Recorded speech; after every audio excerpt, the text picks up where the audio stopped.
नमस्कार, मैं हूं रंजीत झा।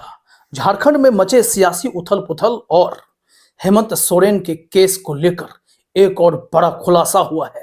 और इस वक्त खुलासा कहीं और से नहीं, राजभवन से हुआ है। राज्यपाल महोदय ने आज अपने ऊपर लग रहे गंभीर आरोपों को खारिज करने के लिए एक प्रेस कॉन्फ्रेंस बुलाई थी।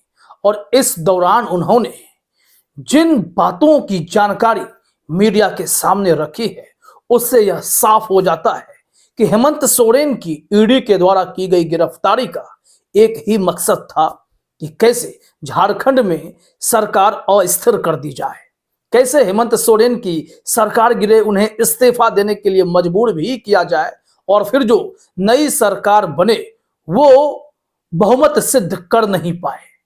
ऐसे में बीजेपी अपनी सरकार बना ले, पूरी इसकी कहीं ना कहीं तैयारी चल रही थी। क्योंकि राज्यपाल महोदय ने कहा है कि उन्हें गुमनाम फोन आ रहे थे। और वो गुमनाम फोन किसके थे? कि सरकार को हम समर्थन नहीं देंगे। आखिर साफ था मकसद कि झारखंड में किसी न किसी प्रकार से सरकार गिराकर बीजेपी अपनी सरकार बनाना चाहती है।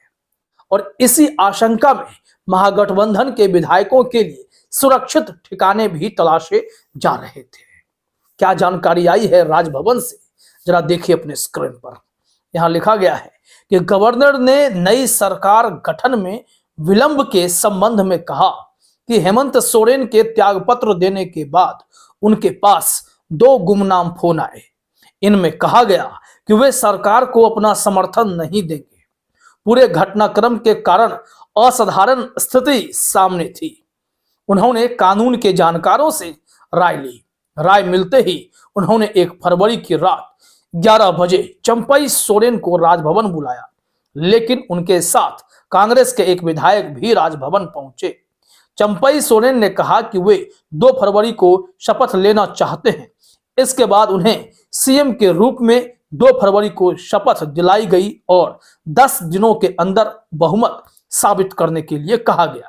ये तो राज्यपाल महोदय की अपनी सफाई है, लेकिन पूरे देश ने देखा था कि झारखंड की सियासत को अस्थिर रखने के लिए वहां चंपई सोरेन की सरकार ना बने, इसको लेकर कहीं न कहीं राज्यपाल महोदय उहापोह की स्थिति में आ गए थे। वो हाँ करे या ना करे, वो किसी के इशारे का शायद इंतजार कर रहे थे। तमाम ऐसे आरोप देश भर में लगने लगे। तब जाकर जब खूब प्रेशर पड़ने लगा तो फाइनली उन्होंने यह स्वीकार किया कि चलिए सरकार तो बनानी पड़ेगी। अब बात फ्लोर टेस्ट की थी, तब भी यह आशंका जताई जा रही थी कि कहीं विधायक छिटक न जाएं, क्योंकि गुमनाम फोन जो राजभवन तक पहुंच गए थे। और यहीं से इस बात की आशंका को मिटाते हुए चंपई सोरेन ने साबित कर दिया कि वो सरकार चला भी सकते हैं और अपनी सरकार को बचा भी सकते हैं। महागठबंधन ने एकजुटता दिखाई, सरकार बच गई। लेकिन यहां पर गौर करने वाली बात यह है कि अभी भी राज्यपाल का कहना है कि चुनाव आयोग ने जो लिफाफा, बंद लिफाफा राजभवन में भेजा था पूर्व राज्यपाल के सामने ही, अभी भी वो लिफाफा राजभवन में है, उसे भी खोल दिया जाएगा। अगर हेमंत सोरेन ईडी के इस चक्रव्यूह से बाहर निकल जाते हैं तो उन्हें बंद लिफाफे के जरिए भी फिर से ट्रैप करने की कोशिश की जा सकती है। इतनी बड़ी तैयारी चल रही है। जरा देखिए अपने स्क्रीन पर रिपोर्ट है इसमें कि हेमंत सोरेन के ऑफिस ऑफ प्रॉफिट मामले में उन्होंने कहा कि वे चुनाव आयोग के बंद लिफाफे को भी देखेंगे। उन्होंने कहा कि विधानसभा में वह अभिभाषण में सरकार की उपलब्धियां ही रख रहे थे। सत्ता पक्ष ने अपनी ही सरकार का जिस तरह का विरोध किया वह अजीब था। उन्हें लगा कि गवर्नर लौट जाएंगे, लेकिन ऐसा नहीं है। वह अपनी ड्यूटी मरते दम तक निभाएंगे। हेमंत सोरेन को मुख्यमंत्री चंपई सोरेन से यह पूछना चाहिए कि उन्होंने इतना लंबा भाषण क्यों तैयार करवाया। अब देखिए ये निशाना कैसे साधते हैं। क्योंकि होता क्या है कि जब कोई पॉलिटिशियन राज्यपाल बन जाता है तो वैसी परिस्थिति में अंदर का नेता रहता है। अब यह तंज कस रहे हैं। और हेमंत सोरेन जब विधानसभा में आए थे बहुमत सिद्ध करने के लिए चंपई सोरेन की सरकार के लिए, तब तो उन्होंने अपने भाषण में कहा था कि हमारी सरकार गिराने की कोशिश या फिर हमारी गिरफ्तारी की जो भी बातें हुई उसमें कहीं ना कहीं राजभवन की भूमिका थी। हालांकि राज्यपाल महोदय ने इन सब बातों को सिरे से नकार दिया। उनसे पूछा गया कि बिहार में नीतीश कुमार तो तुरंत में ही सरकार बना लिए, उन्हें कोई दिक्कत नहीं हुई, फिर झारखंड में उहापोह की स्थिति क्यों, देर क्यों की जा रही थी। इस पर राज्यपाल महोदय तुनक कर जवाब देते हैं कि नीतीश कुमार को तो ईडी गिरफ्तार नहीं कर रही थी ना, यहां तो हेमंत सोरेन को ईडी गिरफ्तार करके ले गई थी, तो कैसे नहीं देर होती।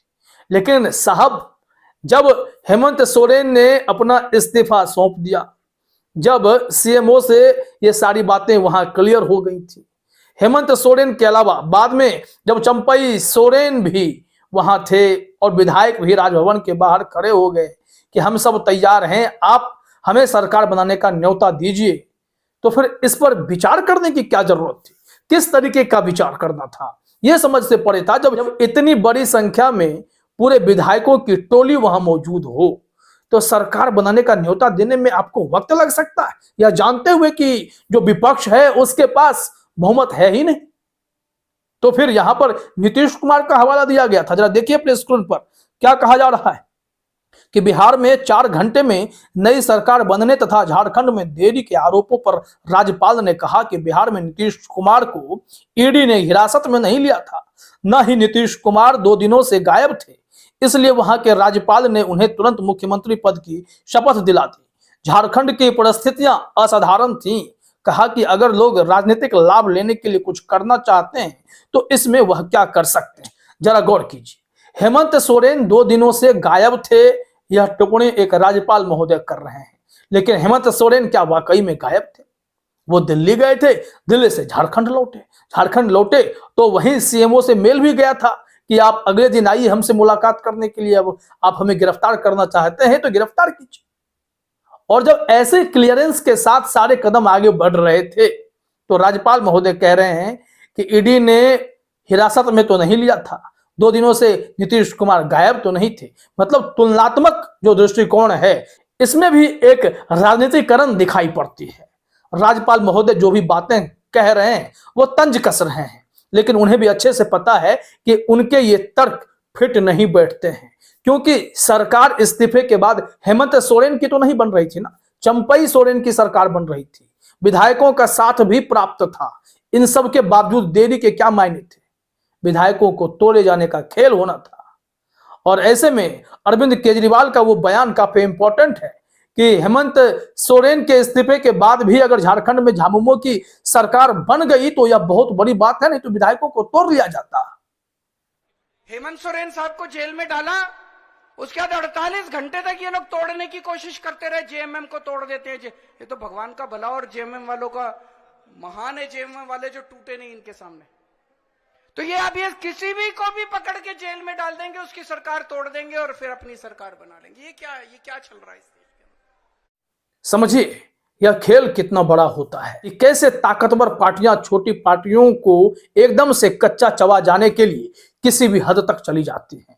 और जब राजभवन पर आरोप लगते हैं तो राजभवन को सफाई में, प्रेस कॉन्फ्रेंस में तर्क पर तर्क देना पड़ता है, क्योंकि जब आरोप लग जाता है तो उसे झुठलाने के लिए कई बार, कई दफे 10 बातें कहनी पड़ती है। राज्यपाल महोदय ने अलग अलग एंगल से अलग अलग बातें कहकर कहीं ना कहीं उन बातों की ओर इशारा तो कर ही दिया कि हाँ, 2 गुमनाम फोन तो आए थे और इन गुमनाम फोन ने कहा था, कॉल पर कहा गया था कि हम इस सरकार को समर्थन नहीं देंगे, और इस वजह से वो कंफ्यूज हो गए थे कि हम कैसे अब बुला दें इन्हें सरकार बनाने के लिए, यहां तो फोन आ रहे हैं। क्या ये भी एक वजह हो सकती है कि एक राज्यपाल की किसी पार्टी को न्योता ही ना दे? आश्चर्य होता है। चलते चलते यह देख लीजिए कि हिंदुस्तान ने एक जानकारी और दी है कि राज्यपाल ने कहा कि उन्होंने कभी नहीं कहा कि हेमंत सोरेन के साथ कौन आएगा कौन नहीं। उन्होंने यह भी कहा कि उन्हें पहले सूचना नहीं दी गई थी कि हेमंत के साथ आने वाले विधायक सरकार बनाने का दावा करेंगे।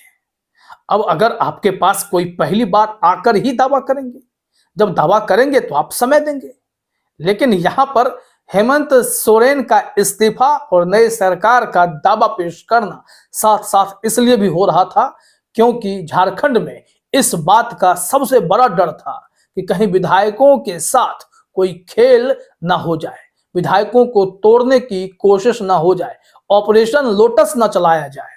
इन सब आशंकाओं के बीच महागठबंधन ने बड़ा फैसला लिया था। इन सब के बावजूद राज्यपाल महोदय कुछ भी समझ नहीं पा रहे थे। पता नहीं वो राजभवन में है तो राज्यपाल की भूमिका असल में क्या होती है, और जो व्यक्ति राजभवन में बैठा है क्या वो अपने विवेकाधिकार का सही प्रयोग नहीं कर सकता है, या फिर किसी दबाव में आकर किसी के इशारे पर कोई काम करना पड़ता है। तमाम ऐसे गंभीर सवाल उठते हैं।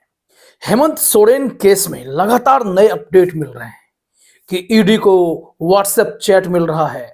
तो हेमंत सोरेन के आवास पर जो गाड़ी खड़ी थी दिल्ली में, वो कांग्रेस के राज्यसभा सांसद धीरज साहू के फर्म से जुड़ी हुई है। तमाम ऐसे खबरें सामने आ रही हैं, लेकिन इस बीच चौंकाने वाली खबर आज राज्यपाल ने दी है।